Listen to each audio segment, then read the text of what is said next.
سر ایسا کچھ بھی نہیں ہے، برقع بھی ہمارے فیشن میں ہی ہے، برقع فیشن بھی ہے اور ہمارا پردہ بھی ہے سر، دھارمک کچھ بھی نہیں ہے سر، برقع فیشن بھی ہے ہمارا اور پردہ بھی۔ لڑکوں نے یہ بیان دیا ہے کہ ہم جو ہے فیشن شو میں حصہ لے رہے ہیں اور فیشن شو برقعی فیشن شو ہے، وہ سراسر غلط ہے، وہ دوسروں کی بھاوناؤں کو، مسلمانوں کی بھاوناؤں کو بھڑکانا ہے۔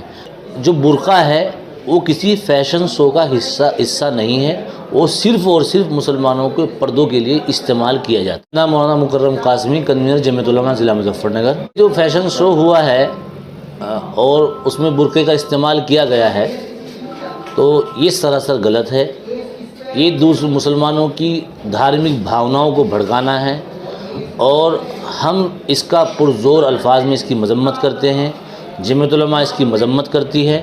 اور ایک بات ہم آپ کو یہ بتا دیں کہ جو برقع ہے وہ کسی فیشن شو کا حصہ نہیں ہے، وہ صرف اور صرف مسلمانوں کے پردوں کے لیے استعمال کیا جاتا ہے، وہ کسی بھی فیشن شو کا حصہ نہیں ہے۔ فیشن شو کے لیے اور بہت ساری چیز، کپڑے ہیں اور بہت ساری چیز استعمال کی جاتی ہے، لیکن برقع اس میں استعمال نہیں کیا جاتا، ہم نے یہ پہلی بار دیکھا ہے۔ اسی طریقے سے جو کالج والے ہیں، جو شری رام کالج والے ہیں یا اور دوسرے کالج والے ہیں، ہم ان سے بھی درخواست کرنا چاہتے ہیں کہ آئندہ کبھی بھی آپ نے کسی بھی دھارمک بھاوناؤں کو، خاص طور سے مسلمانوں کی دھارمک بھاوناؤں کو بھڑکانے کی کوشش کی تو جمعیت علماء اس کے خلاف قانونی کارروائی کرنے کے لیے بھی پابند رہے گی اور قانونی کارروائی کرنے کی کوشش کرے گی۔ تو اب جن لڑکوں نے یہ بیان دیا ہے کہ ہم جو ہے فیشن شو میں حصہ لے رہے ہیں اور فیشن شو برقعی فیشن شو ہے، وہ سراسر غلط ہے، وہ دوسروں کی بھاوناؤں کو، مسلمانوں کی بھاوناؤں کو بھڑکانا ہے۔ تو لہٰذا جمعیت علماء اس کی پرزور مذمت کرتی ہے اور آئندہ یہ اپیل کرتی ہے ذمہ داران سے، اسکول کے ذمہ داران سے، کہ آئندہ وہ ایسے شو نہ کرائیں۔ اسی طریقے سے یہ معلوم ہوا ہے کہ وہاں پر چاہے وہ ہمارے غیر مسلم بھائی ہو، مسلمانوں کی بات تو آ گئی ہے، چاہے وہ غیر مسلم بھائی ہو، ان کے ساتھ بھی ایک ننگا ناچ کیا جا رہا ہے۔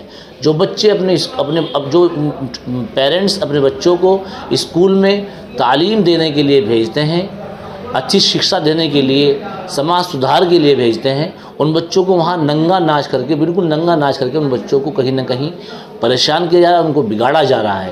تو اس کی ذمہ داری کون لے گا؟ اگر کل کو ایک بچی خراب ہو جاتی ہے تو کیا اس کی ذمہ داری جو اسکول پرشاسن ہے وہ اس کی ذمہ داری لے گا؟ جو شری رام کالج والے ہیں اس کی ذمہ داری لے گا؟ اسکول میں صرف اور صرف پیرنٹس اس لیے اپنے بچوں کو بھیجتے ہیں کہ ہمارا بچہ، ہماری بچیاں پڑھ لکھ کر قابل افسر بنے، قابل وکیل بنے، قابل گریجویٹ بنے، اس لیے اسکول میں بھیجے جاتے ہیں۔ آپ جو ہے ان بچوں کو فیشن شو کروا رہے ہیں، آپ جو ہے ان بچوں کو جو ہے ننگا ناچ کرا رہے ہیں، ان بچوں سے ننگا ناچ کرا رہے ہیں، چھوٹے چھوٹے بچوں کو وہ فیشن شو دکھا رہے ہیں۔ ان آنے والی نسلوں پر، ان چھوٹی نسلوں پر اس کا کیا اثر پڑے گا؟ کیا وہ آپ کے اسکول کی تعلیم سے پربھاوت ہوں گے؟ ہم سمجھتے ہیں وہ بالکل بھی آپ کے اسکول کی تعلیم سے پربھاوت نہیں ہوں گے۔ تو لہٰذا جمعیت علماء اس کی کڑے شبدوں میں نندا کرتی ہے۔ اگر آئندہ آپ نے کسی بھی مذہب سے اس طرح کی، کسی کی مذہب کو تکلیف پہنچانے کی کوشش کی تو